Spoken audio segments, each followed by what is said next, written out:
What is your definition of a high-performance person? Being all that you can be every day. 24/7, 365, being all you can be.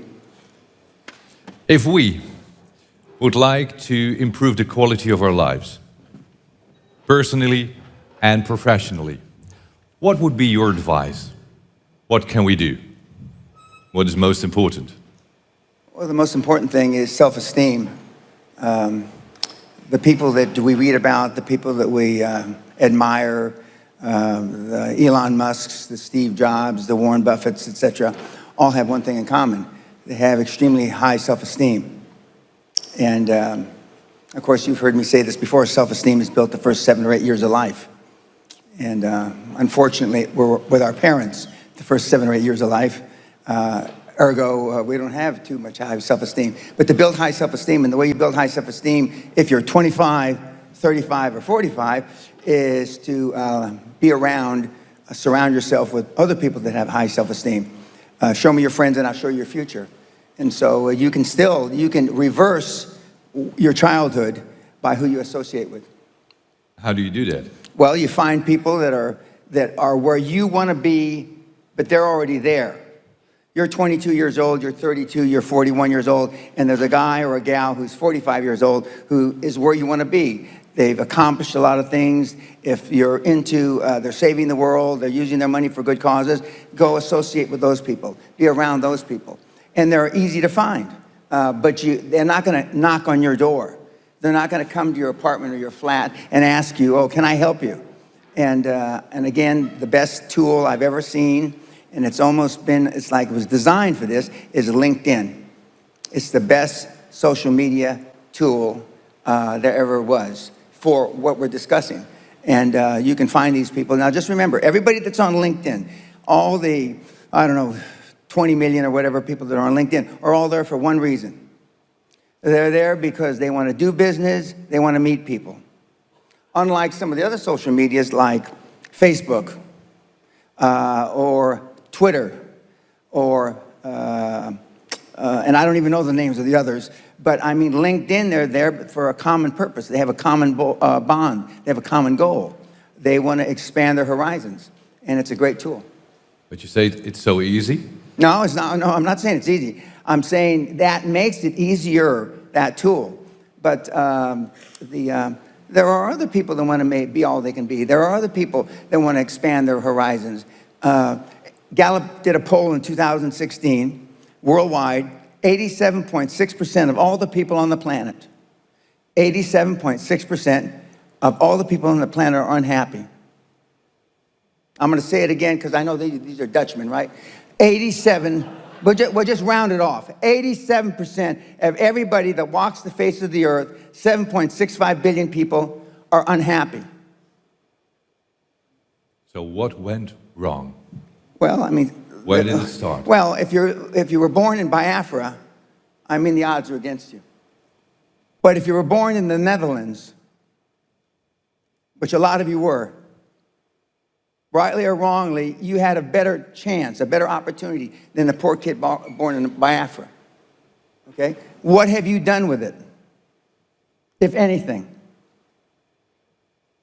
Most of you, I can just look, I wore my glasses. Normally, I like to be filmed without my glasses, but last time I didn't wear my glasses, so I couldn't see your faces. I've got my glasses on now, so I can see your faces. You know what I'm getting at. You have not used the opportunities. Whereas the people in the third, fourth, fifth world countries use those opportunities to be all they can be. And money's not everything in the world, but money's the only thing anybody keeps track of.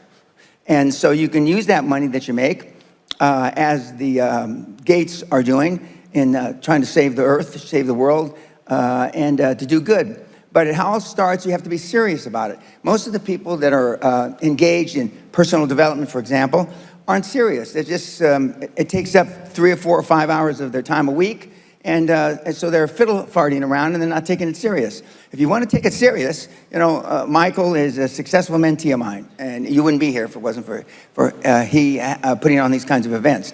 But he got serious about it a number of years ago, and he's doing a lot of good. How many of you can say the same?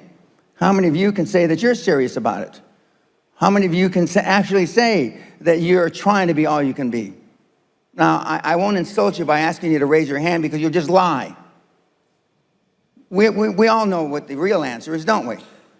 You're not.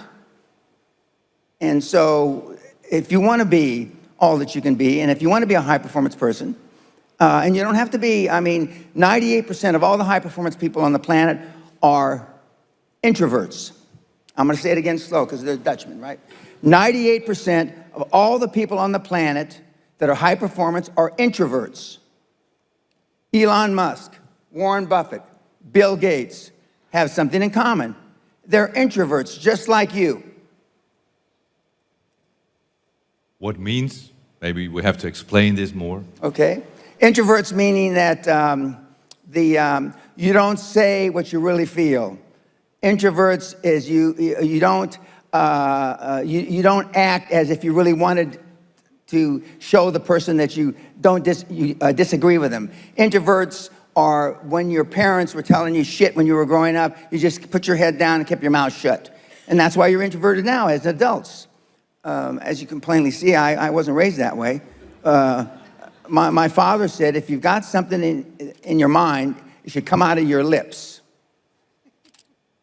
If you've got something in your mind, it should come out your mouth, Dan.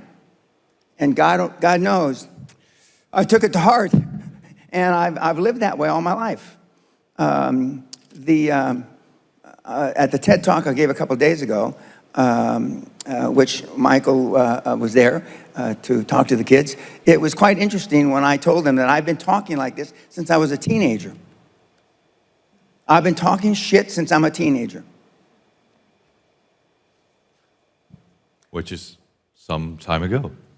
Well, I'll be 74 in a couple months, so it is some time ago.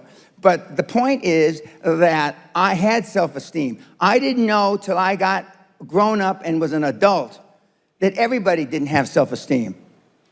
I didn't understand that. I didn't realize that everybody didn't have self-confidence. I didn't realize that everybody didn't have self-worth. Because the kids that I hung with all were like I was. Because their parents gave them a good role model. Most of the people that come to people like Michael or any of the gurus out there, and I call them a guru, come to them because you were lacking something in your childhood. In my particular case, a lot of people come to me because I'm the alpha male father they never had. I asked the question a couple days ago, how many of you can raise your hand with this, how many of you have kids? Fuck, too bad. But anyway, you have kids, okay?